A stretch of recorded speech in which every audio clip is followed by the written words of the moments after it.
I can't believe we had him on the show. Concentration camps.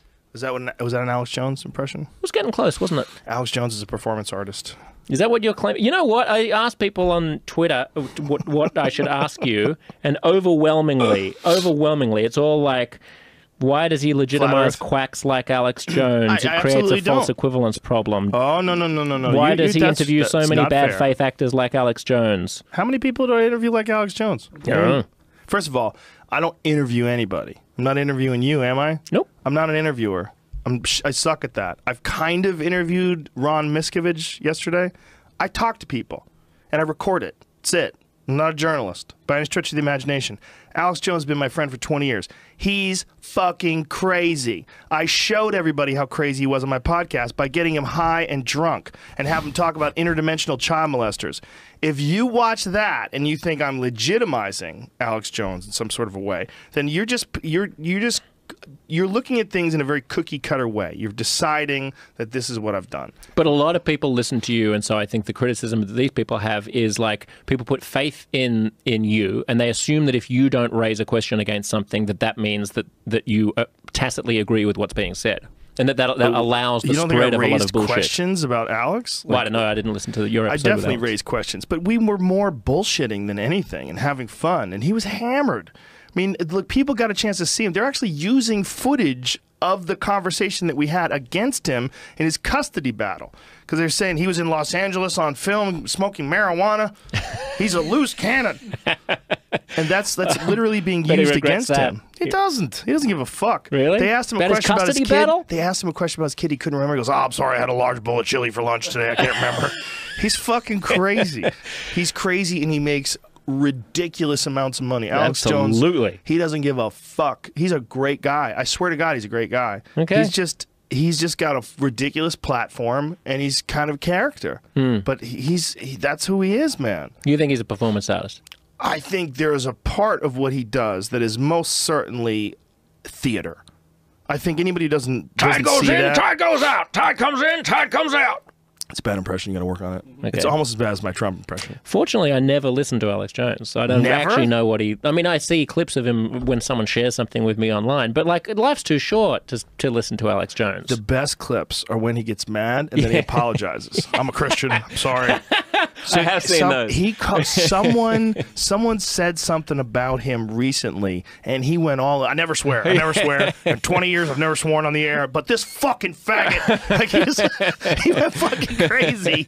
He went fucking crazy on this one guy. And then he said, I'm sorry, I apologize. I know children are listening. This is wrong. I mean, he's just fucking, he's a maniac. I'm not giving him legitimacy. He already has a massive platform, arguably bigger than mine. What I'm doing is showing you what I see when I hang out with Alex Jones. People are like, why are you friends with Alex Jones? I'm like, he's a nice guy. I like him.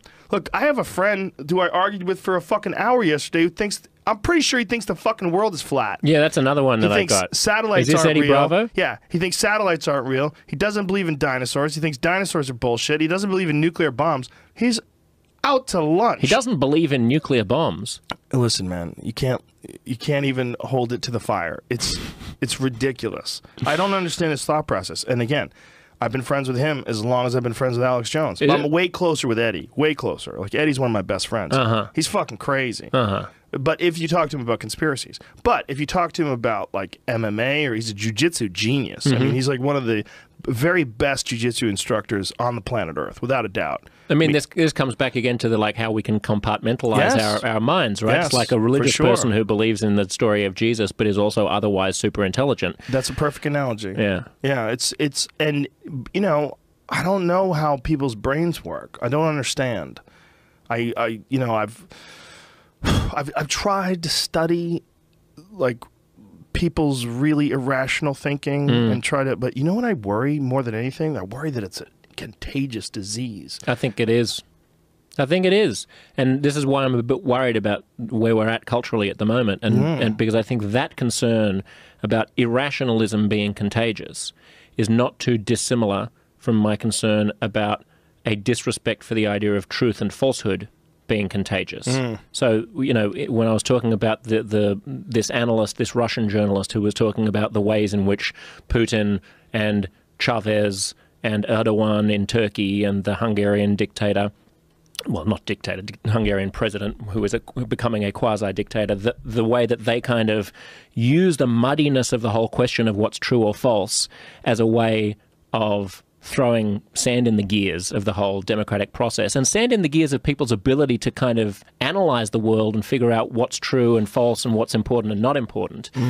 That if all you're doing every day is just tweeting out like a stream of nonsensical bullshit that is neither true nor false but kind of exists in like this meta area of like you are Trump's ego, then I actually have found myself becoming less convinced about reliable sources of information and myself becoming more susceptible to irrational ideas. Like, I don't feel as confident anymore. Like, it's easy because there's so much, you see so much stuff of like, I'll tweet out something that the Washington Post or the Wall Street Journal or the New York Times have published, all of which I regard as being upstanding publications where I have faith that the journalists are doing their best, not always perfectly, but doing their best in the long haul to tell the truth and only report facts. And then people will say, fake news, oh, this is bullshit, and they'll link to something that Alex Jones said as if there's kind of equivalence between those two things. And I have to remind myself something there Alex isn't. Jones said? Are you talking about an actual specific thing? Or you're just speaking in generalities? No, people have told me that they believe there's no difference between the credibility of Alex Jones and the credibility of the New York Times.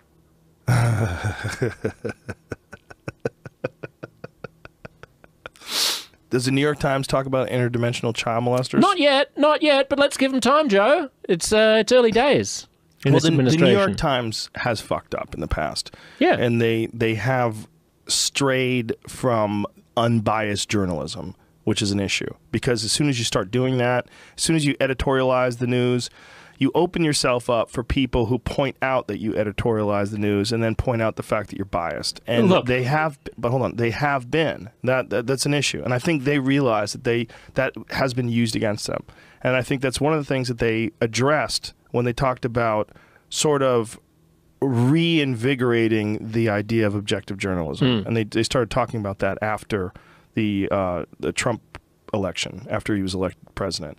They talked about this reinvigoration, this sort of recommitting themselves to real hard journalism. Yes, that's right. I think a lot of people also don't understand the difference between the editorial page and like the opinion pages and the news section. It's true, but even the news section has been biased. You know, there have been stories. There have been a couple of occasions, but they've been vastly overblown, I think. Yeah, they have. But as soon as you just leave open that potential, that possibility, then people go, "Oh, you're a bunch of left-wingers." Like a lot of people think that because they got the election wrong, that means that you can't trust polls. Here's another way in which this kind of insidious idea that nothing is trustworthy and there's no such thing as the truth or facts, or you know, your version of history is as good as anyone's version of history. This is another thing that Lawrence Krauss was saying on my podcast, by the way, which is he thinks that there's a link between the kind of postmodern, like hippie 1960s, like philosopher movement of like, hey, believe whatever you want to, man. Like, there is no truth, right? Like, truth is all socially constructed, and like gender is entirely socially constructed, and there is no such thing as masculinity. It's all just, I don't know, some kind of capitalist story that we've all been led to believe. So like, put a flower in your hair and bust out of it and let your truth be whatever you want the truth to be. He sees a link between that and what you might think of as being something very opposite, which is the hard right, kind of alt-right, Trumpy sort of fake news phenomenon.